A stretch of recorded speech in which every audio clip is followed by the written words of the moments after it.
Hello everyone, कैसे हैं आप सब। मैं प्रिया मिश्रा लेकर आई हूं एक अमेजिंग जर्नी जो कि है कॉमर्स की दुनिया। बेसिक्स कर रहे थे तो इसमें आज हम पढ़ने वाले हैं कैश बुक के इसके बारे में। हमने पहले ही कवर कर लिया और हमने रूल्स देख लिए। तो चलिए आज हम कैश बुक को करते हैं। तो बिना देर करते हुए अपने टॉपिक की तरफ चलते हैं। देखिए, सबसे पहले बात आती है कैश बुक की, है ना। तो कैश बुक हम क्यों बनाते हैं, कैश बुक क्यों बनाना पड़ता है?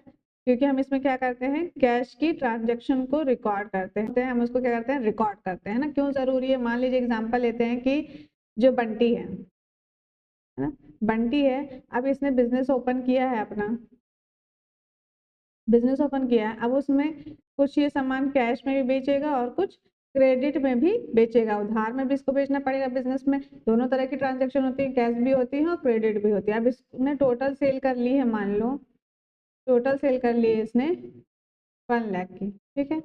1 लाख की इसने सेल की है। अब इसके पास आए हैं सिर्फ 20,000 रुपीज कैश और बाकी 80,000 का क्या कर दिया है, इसने क्रेडिट कर दिया है। अब ये तो खुश है ये सोच करके कि क्या किया है इसने, 1 लाख की सेल कर ली है ना। घर गया और अब क्या है, खुश है तो क्या कर रहा है, सामान खरीदने चला गया। अब सामान खरीदने चला गया तो उसने देखा कि एक जो उसका सामान है वो 50,000 का आ रहा है। उसने जेब अपनी देखी तो उसमें क्या है, सिर्फ 20,000 निकल रहे हैं पैसे, है ना। कितने निकल रहे हैं, 20,000 निकल रहे हैं। फिर उसने सोचा कि क्या हुआ, मेरे पास पैसे कहाँ चले गए मेरे। फिर उसने जब सोचा कि मैंने तो अभी सिर्फ मेरे पास कितना है, 20,000 रुपीज है, जबकि 80,000 तो मुझे अभी लेना बाकी है ना। तो इसके लिए क्या करेगा, क्या करना चाहिए कि कैश का ट्रांजेक्शन अलग रिकॉर्ड करने चाहिए, है ना। तो अलग रिकॉर्ड करेंगे तो हम क्या बनाएंगे, कैश बुक बनाएंगे। ठीक है, ये क्लियर हुआ। कैश बुक बनाने क्यों जरूरी है, ताकि हमें अलग से ही पता चले कि हमारे कैश के ट्रांजेक्शन कितने हैं और हमने उधार कितना दिया है। ठीक है, ये क्लियर हो जाएगा। करता है कि कैश का हिसाब हमको सिखाता है रखना। अब देखिए बच्चों, हमें क्या करना चाहिए कि हमें कुछ पॉइंट्स याद रखना चाहिए। फर्स्ट पॉइंट है हमारा कि जो हमारी है ना, जो हमारी कैश बुक है वो रिकॉर्ड करेगी क्या, records all inflow and outflow of cash and bank. ठीक है, तो कैश बुक में क्या रिकॉर्ड होगा, इनफ्लो और आउटफ्लो, जितना भी पैसा आया है और जितना भी पैसा गया है हमारे कैश या बैंक से, उसको हम इसमें रिकॉर्ड करते हैं। ठीक है, सेकंड हो गया हमारा, cash book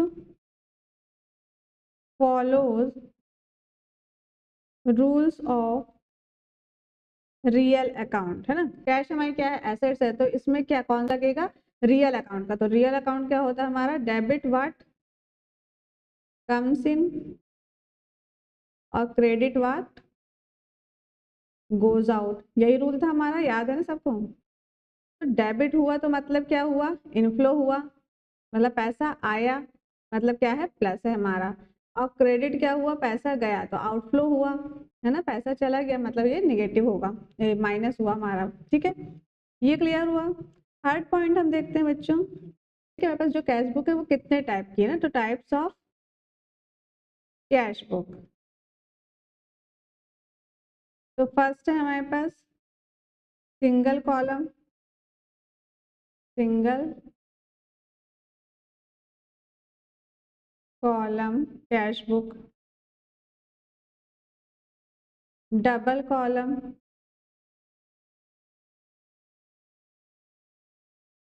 cash book, triple column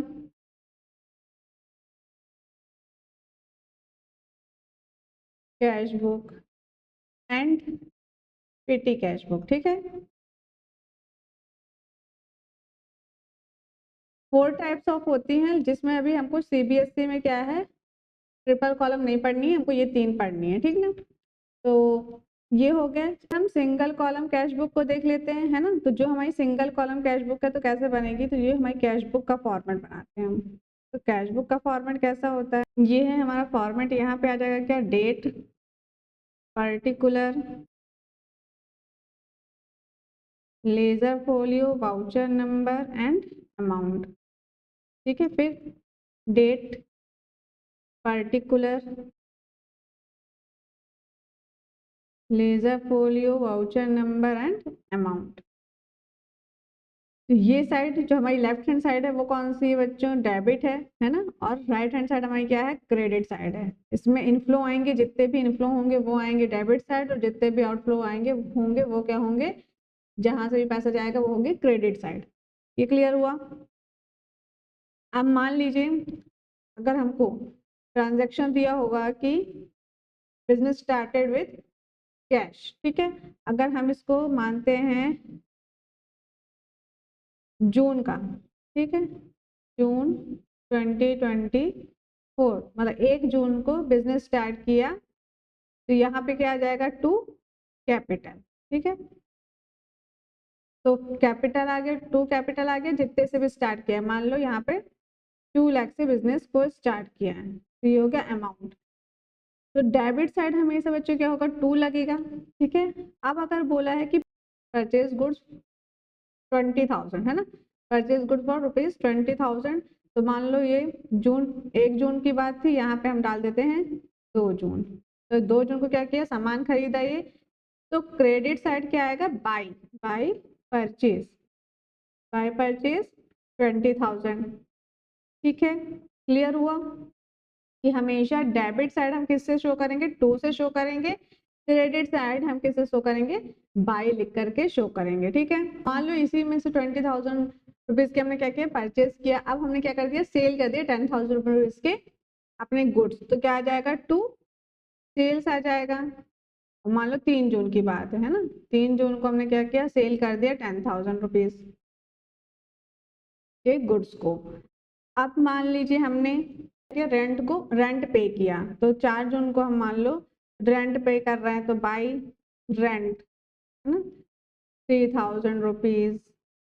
फिर हमने क्या किया, हमने इंटरेस्ट पे किया, तो बाई इंटरेस्ट 5,000 रुपीज है ना, interest paid 5,000 rupees, and by commission, commission कर दिए कितना,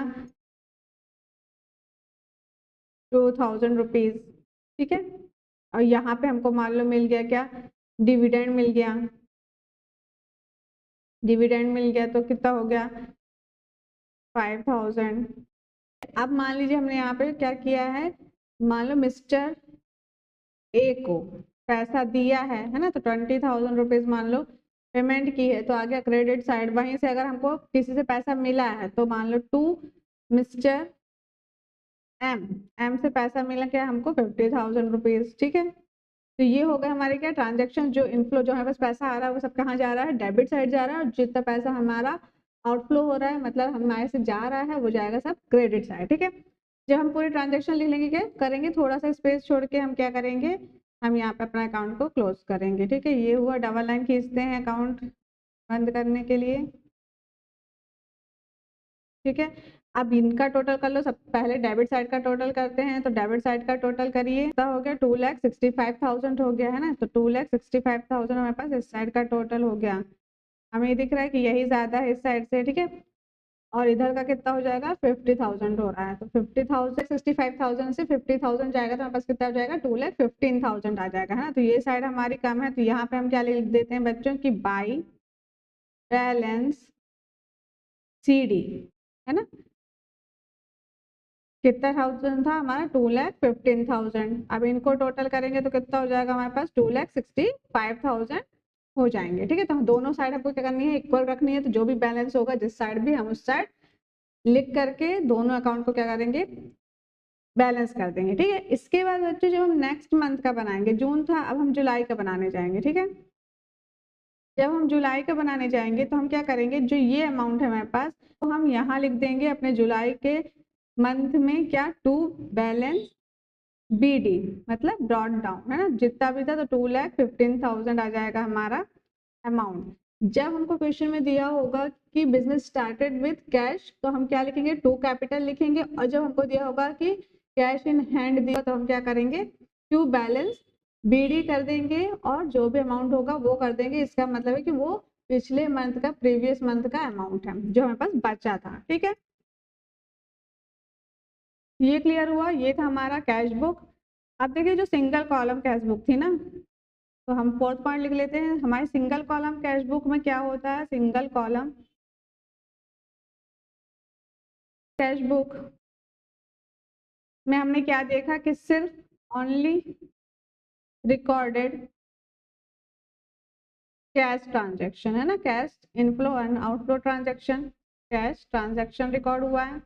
इसमें क्या होता है, सिर्फ कैश कॉलम, इसमें जितनी भी बैंकिंग एंड क्रेडिट ट्रांजैक्शन होगी ना बच्चे, और क्रेडिट ट्रांजैक्शन को हमको क्या करना है, इग्नोर करना है, ठीक है, इग्नोर करना है हमको इनको। क्लियर हो बच्चों, कैश बुक की फॉर्मेट क्या है, कैश बुक हमें कैसे बनानी है, ये कुछ बेसिक्स थे। नेक्स्ट वीडियो में और क्वेश्चंस लेकर आएंगे। आज के लिए इतना ही। आई होप आप लोगों को कैश बुक का फॉर्मेट और कैश बुक क्लियर हो गया होगा, है ना। अगर आपको ये वीडियो पसंद आई तो लाइक, सब्सक्राइब एंड शेयर करिएगा। Thank you.